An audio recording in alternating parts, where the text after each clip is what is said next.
estamos resolviendo ya esa parte. Vamos aquí. Ya hicimos desde el inciso A hasta el inciso D y estamos acá. Aquí nos daba una indicación de que el costo variable de producción unitario debería integrar en un solo dato. ¿Qué es lo que hemos entonces tomado en cuenta? Que debemos cumplir esta estructura. Esta estructura que ustedes ven en el caso. Sin embargo, al hablar de operativa, una utilidad operativa que es la que obtenemos acá, hasta allí se da el efecto del análisis. Por lo tanto, los intereses no se colocan. Estos van en una estructura 100% financiera. Aquí es operativa, entonces posteriormente ya cuando veamos el tema de evaluación económica lo vamos a terminar de entender. Por lo pronto, regresamos a donde estábamos. ¿Qué fue lo que hicimos? Primero, proyectar ingresos. ¿De acuerdo? El mismo caso me establece cuánto es la cantidad que se parte aquí de una demanda insatisfecha. Proyectamos. El caso nos da los incrementos. Cuando son estables, como los ven ahí, son incrementos sostenidos. Y el precio nos da también la variación en función de la inflación. Decíamos que si en el estudio de mercado nosotros hicimos la proyección de inflación, esa misma proyección nos sirve acá. Porque todo afecta a partir del año 2, porque los datos del año 1 son en sí mismos una proyección. Entonces, aquí todo está siendo proyectada, no estamos dejando por un lado ningún tipo de información. Luego nos daba o nos requería acá que integráramos costos y para eso pues nos daba el costo variable unitario total, nos daba los costos directos e indirectos y aquí nos daba los incrementos, aquí nos daba los costos de todos los elementos. Les decía que los costos, ¿me escuchan bien ahí? Sí, mejor. Les decía que aquí nos dan los costos indirectos unitarios de la materia prima. Los datos variables de la materia prima, eso ya lo vimos el día anterior, están en total y este es unitario. ¿Qué hicimos? Tomar los datos, este como unitario del cuadro 2 y los otros hicimos una conversión a un dato unitario, siempre con 2 decimales. ¿Qué tenemos acá? Que el dato total, al dividirlo dentro de las unidades del año 1, me permite obtener el dato unitario. ¿Qué tengo con esto? Yo no puedo mezclar totales con unitarios. Por eso este total, conociendo las unidades que voy a producir, lo tomo como dato convertido acá en unidad. Y eso lo hice con la mano de obra y con los costos indirectos. Después integré el dato unitario, los valores unitarios. ¿Qué hago entonces? Tengo un costo total unitario de 48.60. Ahora, ¿por qué dividir dentro del volumen de ventas? Porque se da por hecho en un proyecto que lo que se vende es lo que se tiene que producir. Por eso todo este nivel de ventas aquí en el cuadro 7 lo traslado hacia el cuadro como viene del cuadro 1. Porque esto es lo que voy a vender en costos, será lo mismo que voy a producir. ¿Vamos bien hasta acá? Sí. Ok.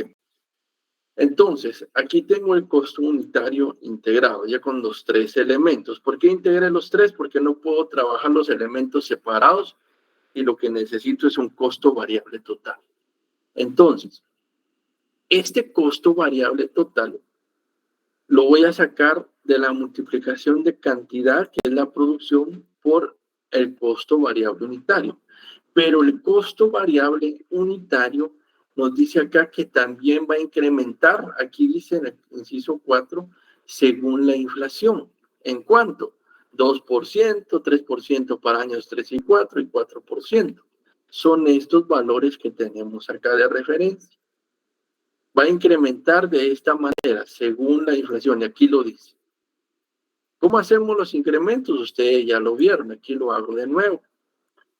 el dato del costo, en este caso del año 1 para obtener el año 2, por 1 más el incremento que tengo acá. Y eso me da el dato. Solo que como yo necesito que el dato solo tenga 2 decimales, lo redondeo y lo dejo con 2 decimales nada más. Eso fue lo que hice acá. Es el mismo dato que ven aquí. De nuevo, tomo la base del año anterior por 1 más el incremento. Algunos me dirán, ¿por qué no le puso aquí 102%? Así lo entiendo mejor. Perfecto. Si usted lo entiende bien así, póngalo así, no cambia.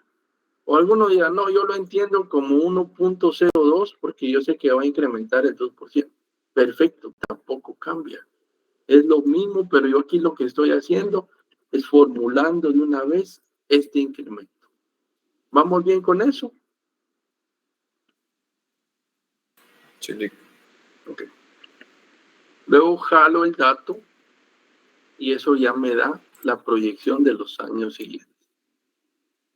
Ya tengo los 5 años, que es lo mismo que ven aquí abajo. Y está redondeado solamente con 2 decimales. Luego, sencillo, cantidad por costo variable unitario me da costo variable total. Y el dato lo dejo sin decimales porque decíamos que los datos totales van a quedar redondos, sin decimal. De nuevo, cantidad por costo en dato redondo, cantidad por costo, dato redondo, y así para los 5 años. Esto entonces sin decimal. Cuando ya tengo el total, este valor total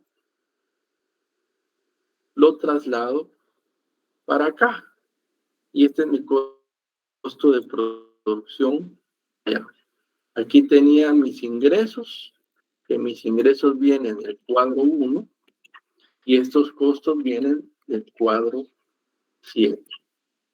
Preguntas acá.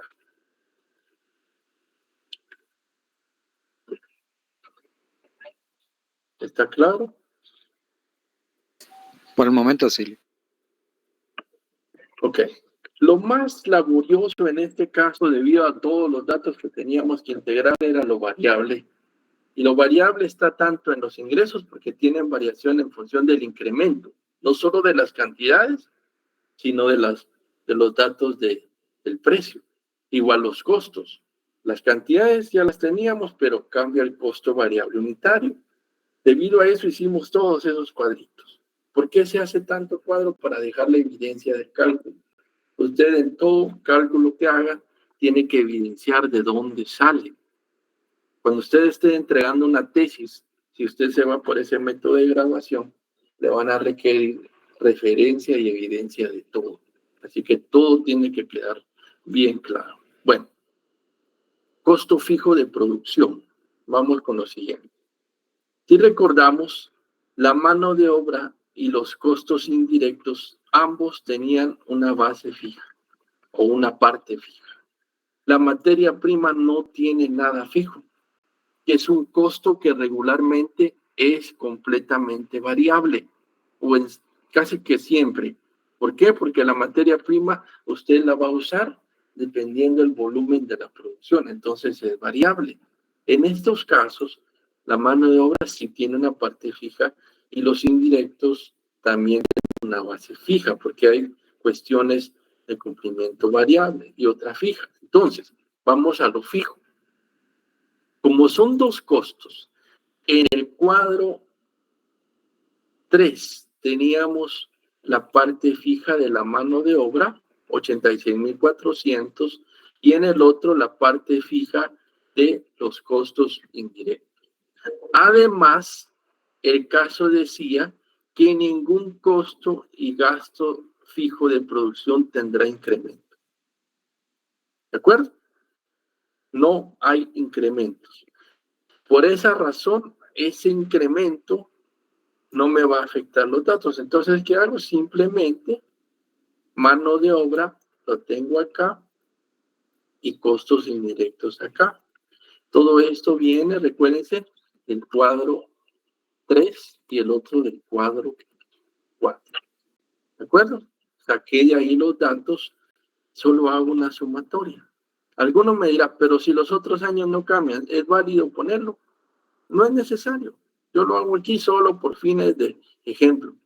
En este caso, si usted ya sabe cuánto es el costo fijo de fabricación total y que no va a tener incremento, ese total lo toma y lo traslada para acá. Bueno, en este caso, como yo tenía un cuadro, lo saqué del cuadro 8. ¿Preguntas hasta este punto?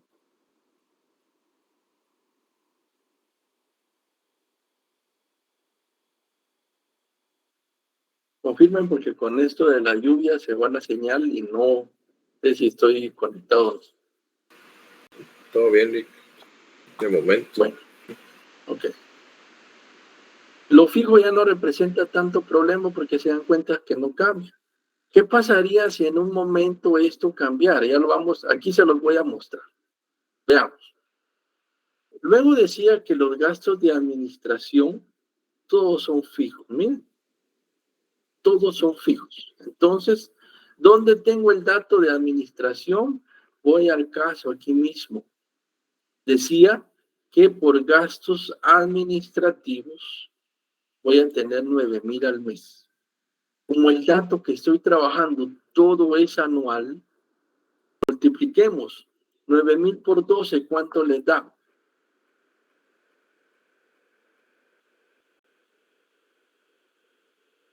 108,000. 108,000, ¿ok? Es el dato que tengo acá. De nuevo, ¿es necesario un cuadro? No es necesario. En este caso que es fijo es más sencillo. Yo aquí lo puse, entonces traslado acá todo lo de administración. Si usted lo calcula directamente aquí en el flujo, perfecto, hágalo. Tiene toda la libertad para avanzar. Este viene de mi cuadro 9, pero usted si lo hizo de una vez, ahí deja el cálculo. Preguntas, comentarios en este inciso o en este dato donde vamos.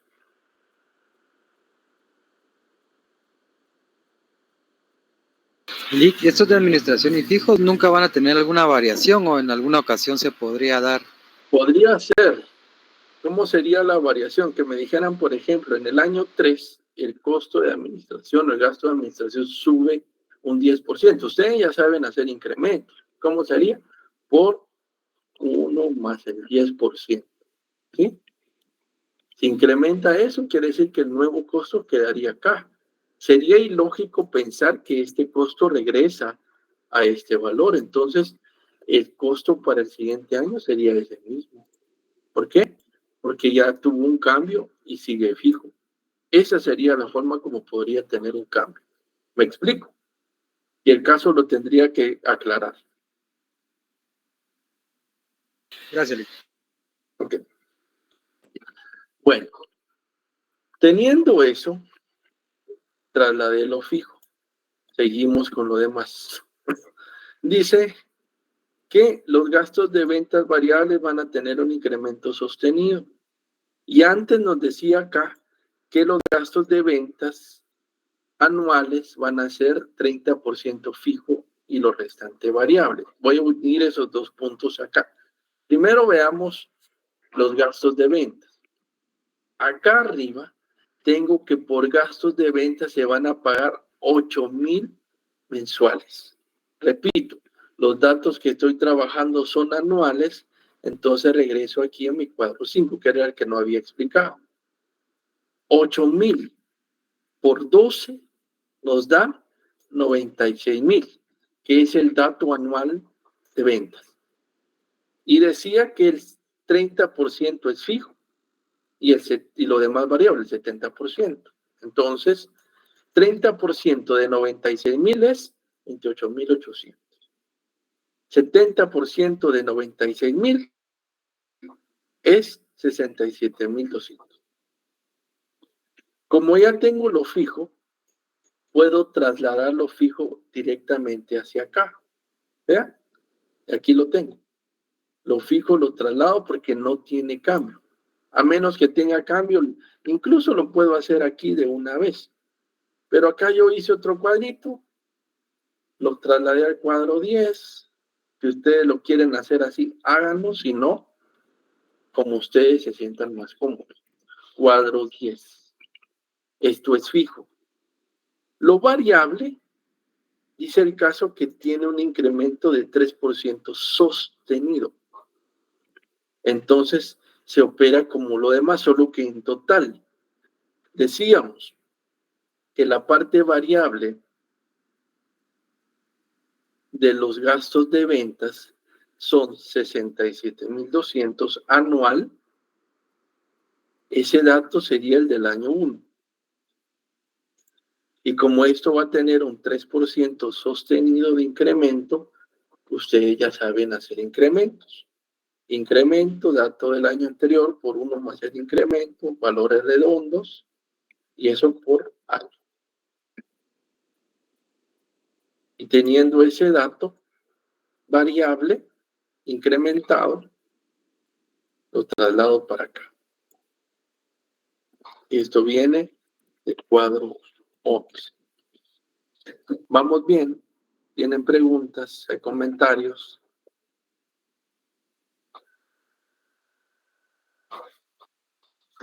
¿Está bien, Nick? ¿Ok? Bueno. Ahora, el caso finaliza diciéndonos que va a estar inscrito al 25% de ISR y hay que cumplir los porcentajes legales de depreciaciones y amortizaciones. Empecemos por las depreciaciones. ¿Qué deprecio? ¿Qué es lo que voy a depreciar? Díganme.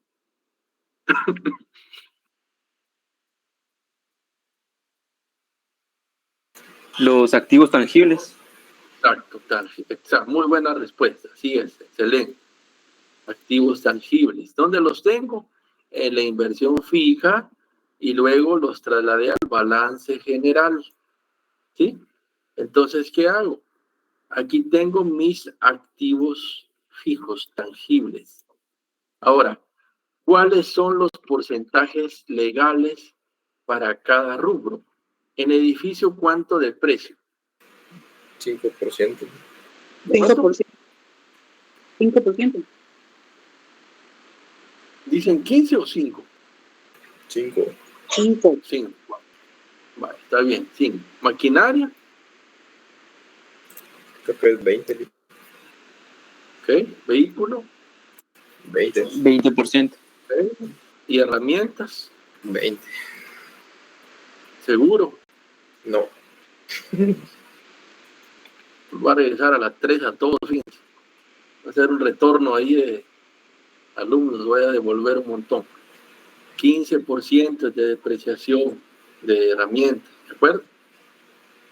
Entonces tenemos la depreciación de herramientas al 15% y ahora vamos al flujo. Ya tengo mis activos acá. 5% de 100,000 son 5,000 y solo coloco el dato en los años que aplica, que son los 5 años del proyecto. ¿De acuerdo? 5,000, 5% de 100,000. ¿Sí, Luis? ¿Sí? Licenciado, Sí. es que en herramientas creo que también lo confundieron ya ustedes, el 25. Ah, gracias. Sí, a ver que es el 25. Gracias, Eric. Excelente. Sí, es que en los dos salones pasó lo mismo, pero en este, Sí, en este de lo verdad. confundieron ya. Bueno, entonces el 5% de edificios, 5,000, 100,000 el monto. Maquinaria al 20% de 70,000 son 14,000, ¿de acuerdo? Tenemos para los 5 años. Aquí sí solo son 5 años, aplica completo. El vehículo es el 20%. 5 años, 9,000 es el 20% de 45,000. ¿De acuerdo? Por último, herramientas, el 25, ya estamos en orden. El 25 solo son 4 años. ¿Por qué? 25 el año 1, 25 el año 2, 25 el año 3 y 25% el año 4. En 4 años tengo depreciada la herramienta. ¿De acuerdo? Eso quiere decir que el año 5 Ustedes ven ahí, ya no tengo dato de herramientas. ¿De acuerdo? Eso tengan mucho cuidado, por favor. Ahorita estamos ahí bromeando y todo, pero cuando estén en el examen, si piden legales los datos, no se nos puede pasar un año. ¿Sí, Edwin? Disculpe, gracias. Yo solo tengo una duda. Como ahorita está haciendo la depreciación de los activos intangibles, decía, ¿verdad? Pero en el caso, por ejemplo, activos tangibles. Tangibles, perdón. En el caso del terreno, cuando es un costo hundido, ahí les hacemos este procedimiento. No, aparte que el terreno no se deprecia. El terreno, si es hundido, no se incluye, y si es terreno, no se deprecia. Bueno, gracias. Ahora, adicional, otra consulta.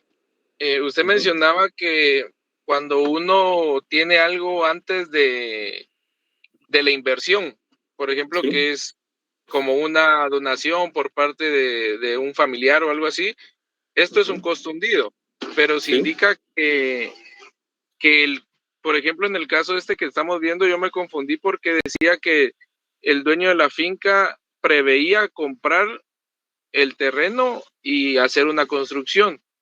Entonces, yo lo tomé como que eso era antes de la inversión porque se estaba previniendo tener eso. No, sé si me puede aclarar eso ahí ya algo. es para el proyecto. Toda vez les diga que va a ser un desembolso para el proyecto, es inversión. ¿Estamos? Gracias, Lick. Ok. Toda vez cuando mencione que le está haciendo una aportación, que es una donación, que ya había comprado antes del proyecto, todo eso es costo hundido. Pero si se hace un quetzal de desembolso para el proyecto, es inversión. Eso que les quede completamente claro. Bueno, veamos qué pasa con las depreciaciones, cómo podría pasar en un examen. Y como les gusta copiarse, les aseguro que va a pasar lo que les voy a decir. Aquí tenemos los valores, tenemos nuestras depreciaciones y tenemos estos datos acá, como el caso nos los da. Entonces, solo voy a tomar los valores como están acá. Acá arriba, el ejemplo que vimos nos decía que la depreciación es legal. 5% edificios, 20% maquinaria y herramientas y 25%, perdón, maquinaria y vehículo y 25% herramientas. Ahora, si el caso dijera todos los activos se deprecian en línea recta y les diera como parámetro los años de vida del proyecto, aunque el edificio sea caro, que el caso así lo está diciendo, yo depreciaría todo dentro de 5 años. Y en este caso sí habría, o sí colocaría una depreciación para las herramientas en el año 5. Miren qué diferencia entre este cuadro y este otro. Y se los aseguro que lo voy a poner. Porque ¿qué pasa? A veces se agarran me tocó el mismo, aquí se los mando. Cuidado. Van a hacer eso, va a pasar esto. Miren, no es lo mismo esto que tienen acá que esto que ven aquí. ¿Por qué? Línea recta es solo dividir el activo dentro del periodo de vida. ¿Les podrían dar distintos periodos de vida para activos? Sí, es lo mismo que hace la ley. Al decir esto, la línea recta o la base de vida de un edificio son 20 años. De maquinaria y vehículos son 5 y de herramientas son 4. Pero si les dijera todo se deprecia de acuerdo al periodo de vida del proyecto, son 5 años, todo dividido 5. ¿Me estoy dando a entender? Línea recta, dijo que se llamaba, ¿verdad? Línea recta, así es. Y eso lo vieron en la financiera 2, o tuvieron que haberlo visto ahí. ¿Estamos? ¿Alguna pregunta? Voy a quitar este cuadro que es solo para que vean el ejemplo. Bueno, entonces, todos los datos de las depreciaciones los traslado para acá, como quedaron, y vienen del cuadro 12. Bueno, ¿dudas?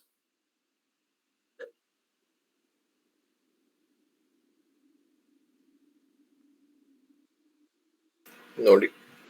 Ok. Vamos al libro, por favor, porque ahora vamos a ver las amortizaciones. Las amortizaciones dice que también debe ser con base a los aspectos o a los temas legales. Para eso tomemos el libro, no nos despidamos del libro, que nos está siendo bastante útil. Amortización.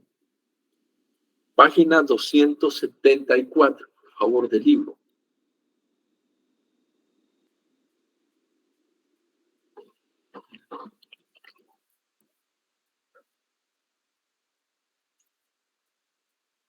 Me dicen cuando estén ahí, 274. Muy bien. Dice el libro, de acuerdo con el derecho tributario, la amortización es una deducción a que tienen derecho los contribuyentes que al fundar, instalar o ampliar una empresa industrial o agropecuaria, aunque aquí aplica casi todas, efectúan gastos directos o indirectos constitutivos de inversiones necesarias con fines de ganancia. Los gastos amortizables o inversión amortizable son los que en el capítulo anterior se denominan gastos de capital previos a la producción o gastos preoperativos. La amortización de los gastos preoperativos se hace en un término mínimo de 5 años, a no ser que se demuestre que dada la índole de la actividad o su duración, la amortización debe hacerse en un plazo inferior. Entonces, ¿qué hago? Tomo los gastos preoperativos o diferidos y los divido dentro de 5. ¿De acuerdo? Es lo que dice el libro, capítulo número 11, página 274. Como aquí ya tenemos los datos, lo vamos a hacer. Te los voy a poner aquí y hay distintas formas. ¿De dónde salen los 8,400?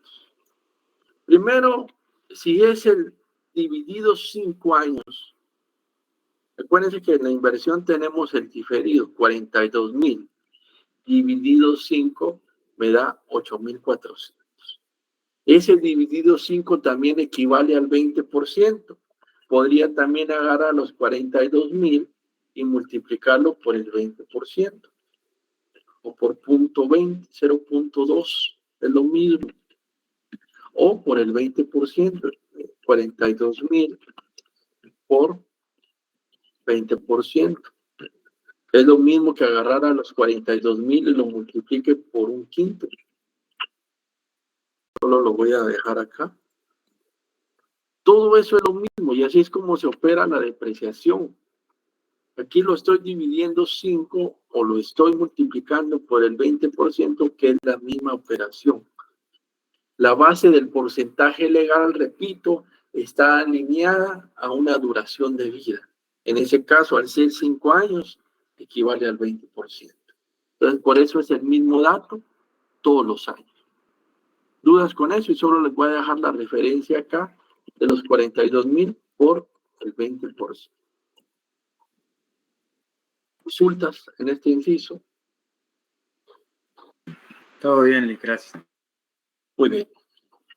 ¿Qué hago entonces? Sumar total de costos y gastos. Sumo todos los costos y gastos. ¿Dónde está? Costos de producción, gastos operativos, depreciaciones y amortizaciones. Sumo todos los costos y gastos. Aquí tengo cada costo y gasto de cada año. Total. Utilidad antes de impuesto. La primera utilidad de este cuadro que estoy armando. ¿De dónde sale la utilidad? Ingresos menos total de costos y gastos. Miren, 630,000 menos 560,000, 650, me da la utilidad antes de impuesto. Aunque ya no debería decírselos. Ustedes ya saben que tienen que hacer esto bien. Aquí lo pongo solo de referencia. Ingresos menos costos y gastos. ¿De acuerdo? ¿Dudas hasta este punto en el que vamos?